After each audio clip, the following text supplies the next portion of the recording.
The miller was poor, not the romantic kind where you sing songs and wear patches, but the grinding, desperate poverty that makes a man consider terrible things. So when a stranger with eyes like wet coal offered gold for whatever stood behind the miller didn't think, he didn't look. He shook that hand and felt the grip too hot to be human. Behind the mill, of course, stood his daughter, washing clothes in a tub, her blonde hair catching the afternoon light. She was 16 and beautiful, and her father had just sold her for the price of a new grindstone and a roof that didn't leak. The devil laughed, and it sounded like millstones cracking. 3 years later, because the devil is always punctual, the wind carried sulfur through the valley.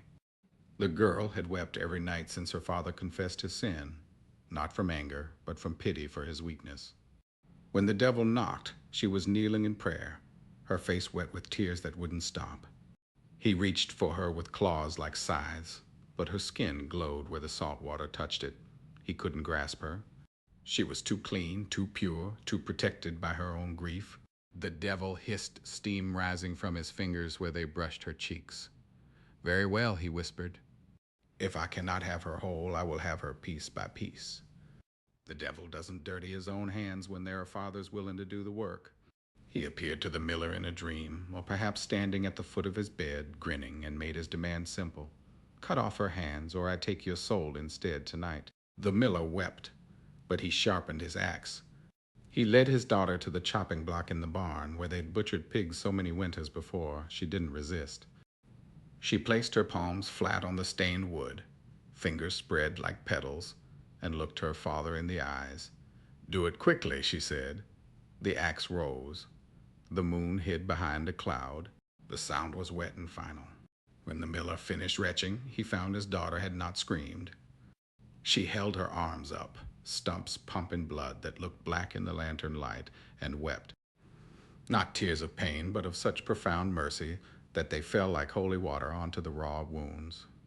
Where they landed, the bleeding slowed, the flesh sealed, smooth and white as marble. The devil materialized in the corner, ready to claim his mutilated prize, but he couldn't touch her. Those tears had sanctified the stumps. She was still too pure.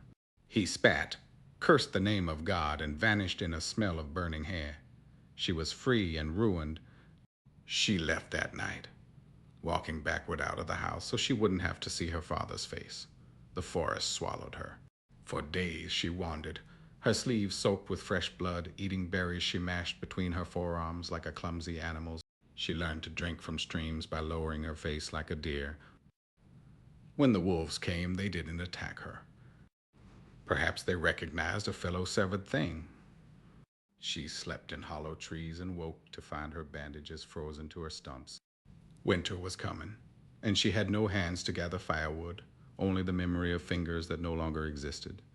Hunger led her to the king's orchard, though she didn't know it was royal property. The pear trees hung heavy with fruit she couldn't grasp.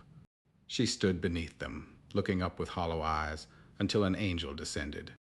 Not the gentle kind from Christmas cards. This one was severe, with eyes like sword blades. It shook the branches, and pears rained down around her. She knelt, pressing her face to the fallen fruit, eating the flesh from the ground like a penitent. The angel watched without smiling, then vanished, leaving only the smell of iron and myrrh. She ate until she was sick, then slept beneath the tree, juice drying on her chin. The king found her there at dawn, sleeping in the dirt like a dropped doll. He was a young man with a beard the color of autumn wheat, and he had never seen such damage done to such beauty. He knelt, brushing the hair from her face, and she woke with a start. When he asked her name, she couldn't answer. She had forgotten how to speak to men. He noticed the silver glint beneath her sleeves where the stumps were wrapped. "Who did this?" he asked, but she only wept. He carried her back to the castle in his arms, leaving a trail of blood on the garden paths that the gardeners would whisper about for years. The court artisans forged her hands of pure silver, articulated with tiny gears and springs. They fit over her stumps like gauntlets, cold and heavy. She learned to wear them, to let the metal fingers curl around goblets and combs, but they never warmed to her skin. The king married her anyway, in a ceremony where the bishop couldn't meet her eyes. On their wedding night, she removed the silver hands, and he loved the stumps better than any metal, kissing the scars where the devil had been denied. For a year they were happy. The queen was pregnant, and the king was smiling. The devil was patient. War called the king away to distant borders where men were killing each other over fields of mud. He left his pregnant wife with promises to right, and a guard of soldiers who slept outside her door. But the devil had been waiting in the shadows of the castle, wearing the face of a courier.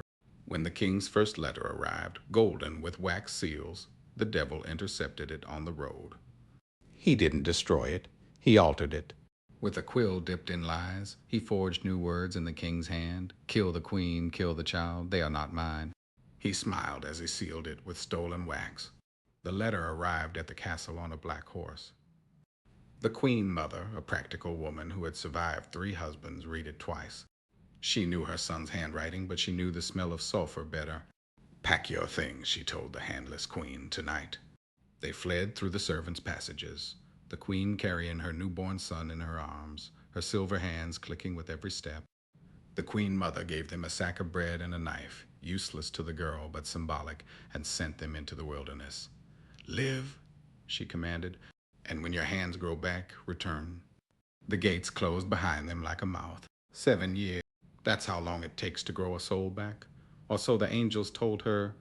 She wandered deeper into the forest than maps recorded, where the trees grew thick as walls and the sun came in coins. An angel walked beside her, not always visible, but she felt its heat at her back.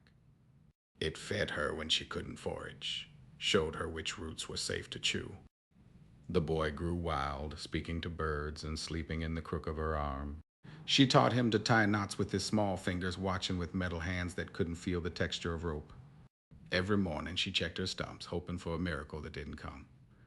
Then, on the first morning of the 7th year, she woke with an itch she couldn't scratch. Beneath the smooth skin of her stumps, something moved. She watched, horrified and hopeful, as bones pushed through like white shoots, as sinew wrapped them in red thread, as skin closed over the new joints. It took 3 days of agony, of screaming into the moss while her son held her face. When it ended, she had hands.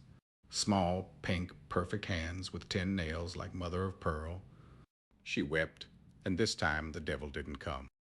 The angel smiled for the first time and vanished forever. She was whole and alone. The king returned from war to find his mother aged 20 years and his wife vanished. The forged letter was produced. The queen mother explained the deception, and the king wept until he tore his beard. He searched the kingdom, offering gold for any word of the handless queen and her child. Years passed, his hair grayed. He rode through forests, calling her name until his voice gave out. Meanwhile, she built a hut in the wilderness, taught her son to read using charcoal on bark. She was happy, in the way that survivors are happy, grateful for the absence of pain, the presence of breath. It was the singing that brought him. 7 years later, 14 total from the mutilation, the king heard a woman's voice in the forest, clear as the pears that had started everything. He followed it to a clearing where a woman hung laundry on a line with perfect pink hands. Beside her, a boy chopped wood with competence. The king dismounted, his legs weak. She turned and he saw her face, older but unbroken. She raised her hands to him, flesh, not silver, and he fell to his knees in the dirt. The boy dropped his axe. The devil's curse was broken by time and tears. They returned to the castle, but she never wore the silver hands again. They sat in a glass case as a reminder of what had been endured. The devil never came back. He had lost interest, or perhaps he had learned that some things grow back stronger than they were before. The queen ruled with wisdom born from wandering, and her son grew to be a man who never made bargains with strangers. As for the miller, well, he had died alone, but she forgave him anyway. That's the terrible thing about mercy. It keeps you clean even when the world wants you dirty. And they lived, if not happily, then at least whole.